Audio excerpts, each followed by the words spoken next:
It started on a quiet Sunday afternoon when my world shattered.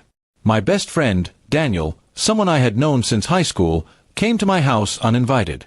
I thought he was just stopping by for a chat, but instead, he leaned back on my couch with a smirk and said, "You have no ambition. That's why your wife picked me." At first, I thought it was a cruel joke, but the confidence in his eyes told me he meant every word. My chest tightened, and before I could respond, he added, "She needs a man who knows how to aim higher." I didn't believe him. Not entirely. My wife, Melissa, had been distant for months, but I chalked it up to work stress. I confronted her that evening, and instead of denying it, she simply looked away and whispered, "I'm sorry." That was all I needed to hear. The betrayal hit harder than anything I had experienced. My wife and my best friend, the two people I trusted most, had been secretly tearing my life apart. I didn't yell. I didn't cry. Instead, I stayed calm, which scared Melissa more than any outburst could. I told her we would talk later, and walked away.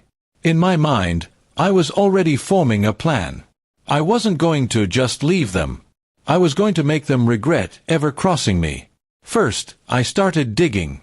I knew Daniel had a side hustle that wasn't exactly legal, selling stolen auto parts online. I also knew Melissa had been using my credit card for shopping trips that were actually hotel stays with him. I quietly gathered bank statements, screenshots, and even messages from her phone that she carelessly left unlocked one night. Every piece of evidence went into a neat folder. Then, I called my lawyer. I explained everything and gave him the evidence. He advised me to stay silent until the right moment. Meanwhile, I pretended everything was normal. I even invited Daniel over for drinks a few times. He probably thought I was too broken to fight back. One night, while Daniel was bragging about a big sale coming up, I recorded every word. I asked him questions that made him reveal enough about his illegal activities to be incriminating. He laughed, thinking I was just being curious, but that conversation was the nail in his coffin. A week later, I set my plan in motion. First, I sent all the evidence of Melissa's spending and infidelity to my lawyer, who immediately filed for divorce, on my terms. In our state, infidelity could cost her heavily in settlement negotiations. Second, I anonymously tipped off the police about Daniel's stolen parts operation, attaching the recording and screenshots. 2 days later, Daniel was arrested. Melissa tried to call me, crying that she didn't know it would get this far, but I ignored her. She moved in with her parents after the arrest, probably realizing that her ambitious new man wouldn't be around for a long time. When we went to court for the divorce, Melissa's lawyer tried to argue for alimony, but my folder of evidence shut that down instantly. She left with nothing but her clothes. I kept the house, my savings, and, most importantly, my dignity. Daniel's trial didn't take long. He was convicted and given a few years in prison. Word spread quickly in our old friend group, and everyone knew exactly what he had done to me. His reputation was destroyed, and no one wanted to be associated with him anymore. Melissa tried to reach out months later, saying she made a mistake and wanted to talk. I sent her a single reply, "You made your choice.